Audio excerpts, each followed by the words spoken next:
Clip number 101۔ انشاءاللہ اس clip میں آپ قرآن پاک کی سورہ آل عمران کی آیت نمبر 1 سے 4 کی تلاوت، ترجمہ اور تفسیر قرآن صراط الجنان سنیں گے۔ سورہ آل عمران۔ سورہ آل عمران کا تعارف، مقام نزول۔ سورہ آل عمران مدینہ طیبہ میں نازل ہوئی ہے۔ آیات، کلمات اور حروف کی تعداد، اس میں 20 رکوع، 200 آیتیں، 3480 کلمات اور 14520 حروف ہیں۔ آل عمران نام رکھے جانے کی وجہ، آل کا ایک معنی اولاد ہے، اور اس سورت کے چوتھے اور 5ویں رکوع میں آیت نمبر 33 تا 54 میں حضرت مریم رضی اللہ تعالی عنہا کے والد عمران کی آل کی سیرت اور ان کے فضائل کا ذکر ہے۔ اس مناسبت سے اس سورت کا نام سورہ آل عمران رکھا گیا ہے۔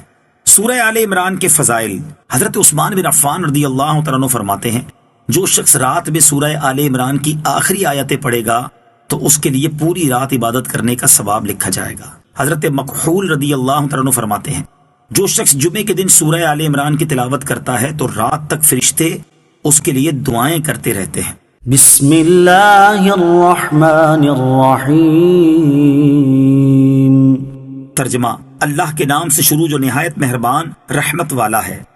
الف لام میم۔ اللہ لا الہ الا هو الحی القیوم۔ ترجمہ، اللہ وہ ہے جس کے سوا کوئی معبود نہیں، وہ خود زندہ، دوسروں کو قائم رکھنے والا ہے۔ الف لام میم، ان حروف کو حروف مقطعات کہتے ہیں۔ ان کی مراد اللہ تعالیٰ ہی بہتر جانتا ہے۔ اللہ لا الہ الا ہو، اللہ وہ ہے جس کے سوا کوئی معبود نہیں۔ مفسرین نے فرمایا کہ یہ آیت نجران نامی علاقے کے وفد کے متعلق نازل ہوئی جو 60 افراد پر مشتمل تھا۔ اس میں 14 سردار تھے اور 3 قوم کے بڑے مقتدی و پیشوا آدمی تھے۔ ان 3 میں سے ایک ابو حارثہ بن علقمہ تھا جو عیسائیوں کے تمام علماء اور پادریوں کا پیشوائے اعظم تھا۔ عیسائی حکمران بھی اس کی عزت کرتے تھے۔ یہ تمام لوگ عمدہ اور قیمتی لباس پہن کر بڑی شان و شوکت سے سرکار دو عالم صلی اللہ تعالی علیہ وسلم سے مناظرہ کرنے کے ارادے سے آئے۔ جب یہ مسجد نبوی شریف علی صاحبہ الصلاۃ والسلام میں داخل ہوئے تو حضور اقدس صلی اللہ تعالی علیہ وسلم اس وقت نماز عصر ادا فرما رہے تھے۔ ان لوگوں کی نماز کا وقت بھی آ گیا اور انہوں نے بھی مسجد نبوی شریف ہی میں مشرق یعنی بیت المقدس کی طرف منہ کر کے اپنی نماز شروع کر دی۔ نماز کے بعد نبی پاک علیہ الصلوۃ والسلام سے گفتگو شروع کی۔ سرکار دو عالم علیہ الصلوۃ والسلام نے فرمایا، تم اسلام لے آؤ۔ انہوں نے جواب دیا کہ ہم آپ سے پہلے اسلام لا چکے ہیں۔ سرکار کائنات صلی اللہ تعالی علیہ وسلم نے فرمایا، تمہارا اسلام کا دعویٰ غلط ہے، اور تمہارے اسلام کے غلط ہونے کا سبب یہ ہے کہ تم کہتے ہو کہ اللہ عز و جل کی اولاد ہے، نیز تمہارا سلیب کی پوجا کرنا بھی اسلام سے مانع ہے، اور تمہارا خنزیر کھانا بھی اسلام کی راہ میں رکاوٹ ہے۔ اس کے جواب میں انہوں نے کہا کہ اگر حضرت عیسیٰ علیہ السلام خدا کے بیٹے نہ ہوں تو بتائیے ان کا باپ کون ہے؟ پھر وہ سب بولنے لگے۔ حضور اکرم صلی اللہ تعالی علیہ وسلم نے فرمایا، کیا تم نہیں جانتے کہ بیٹا باپ سے ضرور مشابہ یعنی ملتا جلتا ہوتا ہے؟ انہوں نے اقرار کیا۔ پھر نبی کریم علیہ الصلوۃ والسلام نے فرمایا، کیا تم نہیں جانتے کہ ہمارا رب عز و جل حی لا یموت ہے، اس کے لیے موت ناممکن ہے، اور حضرت عیسیٰ علیہ الصلوۃ والسلام پر موت آنے والی ہے؟ انہوں نے اس کا بھی اقرار کیا۔ پھر تاجدار رسالت صلی اللہ تعالی علیہ وسلم نے فرمایا، کیا تم نہیں جانتے کہ ہمارا رب بندوں کا کارساز، ان کی حقیقی حفاظت کرنے والا اور روزی دینے والا ہے؟ انہوں نے کہا، جی ہاں۔ اس پر نبی کریم علیہ الصلوۃ والسلام نے فرمایا، کیا حضرت عیسیٰ علیہ الصلوۃ والسلام بھی ایسے ہی ہیں؟ انہوں نے جواب دیا، نہیں۔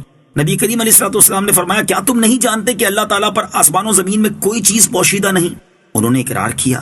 حضور اقدس صلی اللہ تعالی علیہ وسلم نے فرمایا، کیا حضرت عیسیٰ علیہ الصلوۃ والسلام اللہ عز و جل کے بتائے بغیر اس میں سے کچھ جانتے ہیں؟ انہوں نے کہا، نہیں۔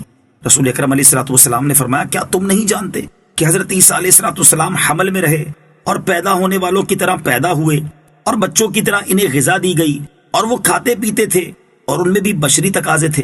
عیسائیوں نے اس کا اقرار کیا۔ اس گفتگو پر حضور اکرم علیہ الصلوۃ والسلام نے ارشاد فرمایا، ان تمام چیزوں کے باوجود پھر حضرت عیسیٰ علیہ الصلوۃ والسلام کیسے خدا ہو سکتے ہیں جیسا کہ تمہارا گمان ہے؟ اس پر وہ سب خاموش رہ گئے اور ان سے کوئی جواب نہ بن سکا۔ اس پر سورہ آل عمران کی شروع سے لے کر تقریباً 80 آیتیں نازل ہوئیں۔ اس واقعے سے معلوم ہوا کہ صحیح عقائد کو ثابت کرنے اور ان کے دفاع کے لیے مناظرہ کرنا سنت ہے۔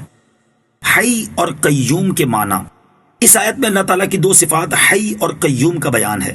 اللہ تعالیٰ کی صفات میں حی دائم و باقی کے معنی میں ہے، یعنی اس کا معنی ہے کہ ایسا ہمیشہ رہنے والا جس کی موت ممکن نہ ہو، جبکہ قیوم وہ ہے جو قائم بالذات یعنی بغیر کسی دوسرے کی محتاجی اور تصرف کے خود قائم ہو اور مخلوق کی دنیا اور آخرت کی زندگی کی حاجتوں کی تدبیر فرمائے۔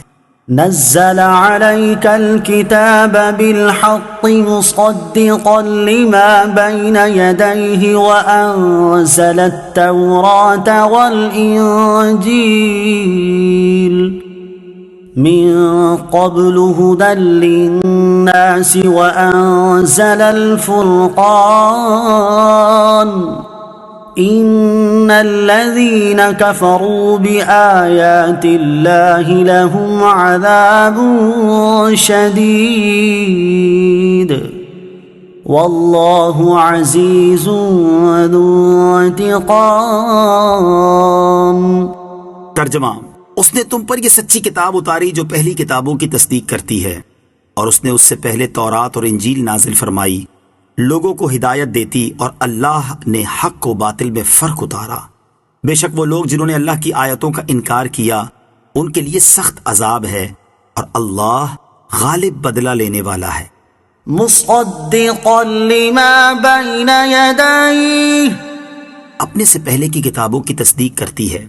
اس سے معلوم ہوا کہ قرآن پاک کے بعد کوئی کتاب آنے والی نہیں اور نہ کوئی نیا نبی تشریف لانے والا ہے، کیونکہ قرآن مجید نے گزشتہ کتابوں کی تصدیق کی ہے، بعد میں نہ کسی کتاب کے آنے کا تذکرہ کیا اور نہ اس کی بشارت دی، جبکہ قرآن پاک کو چونکہ تورات اور انجیل کے بعد آنا تھا، اس لیے ان کتابوں میں قرآن کی بشارت پہلے سے دے دی گئی۔